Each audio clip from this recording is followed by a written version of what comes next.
Hello friends, শুনছেন radio Nath 99.2 FM।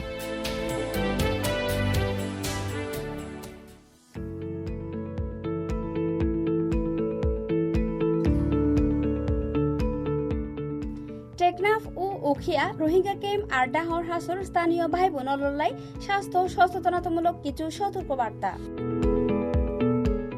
এই সময়ত রোহিঙ্গা ক্যাম্পর মানুষজনলতি চিকেন ফক্স বা জলবসন্ত বিয়ারামত আক্রান্ত হইবার খবর পাওয়া যায়। ডরওয়ালোর পাশাপাশি ছোট ছোট শিশুল এই রোগত আক্রান্ত হইবার হার বেশি। জিয়ানোর হারণে বেগতি সতর্ক অনগান জরুরি। এই রোগত সাধারণত জ্বর, মাথা ব্যথা, গা দুর্বলন, ক্ষুধামন্দা লাগন, শরীরত লাল ফুসকুড়ি উড়ে, পরে পানি ভরা ফুসকাত পরিণত হয়। এই ফুসকাগিন বেশা বেশি চুলকায় আর কিছুদিন পর হুয়াইয়রে খুশা পরি যায়। এই ধরনের লক্ষণ দেখা দিলে দ্রুত ডাহর হাসর হাসপাতালত লয়জন আর ডাক্তারের পরামর্শে চিকিৎসা দন। এই রোগর টিকাও আছে। ডাক্তারের পরামর্শে গাত মারিলে এই রোগর ঝুঁকি অনেক কমি যায়। এই জলবসন্ত রোগ সহজে একজনতুন আরেকজনের হাতে ছড়াই পড়ে।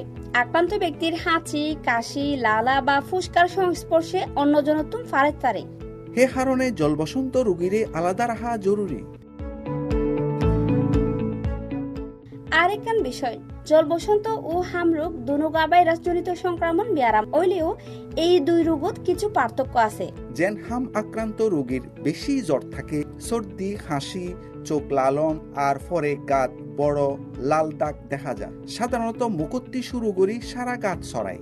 জলবসন্ত আক্রান্ত রোগীর গাত হালকাতি মাঝারি জ্বর থাকে, গাত ছোট ছোট পানি ভরা ফুসকুড়ি উড়ে, পরে হিন ফাড়িয়রে খুশা হয়, খুব বেশি চুলকায়। আক্রান্ত ব্যক্তির ব্যবহার্য কাপড় চোপড় জিনিসপত্র আলাদা রাখা উচিত আর সাফ সুতরা বজায় রাখুন। জলবসন্ত উগা সাধারণ সংক্রামক রোগ। সঠিক সচেতনতা, প্রতিরোধ এবং যত্নের মাধ্যমে এই রোগতে সহজেই রক্ষা পাওয়া সম্ভব। প্রচারে কমিউনিটি রেডিও নাথ 99.2 FM।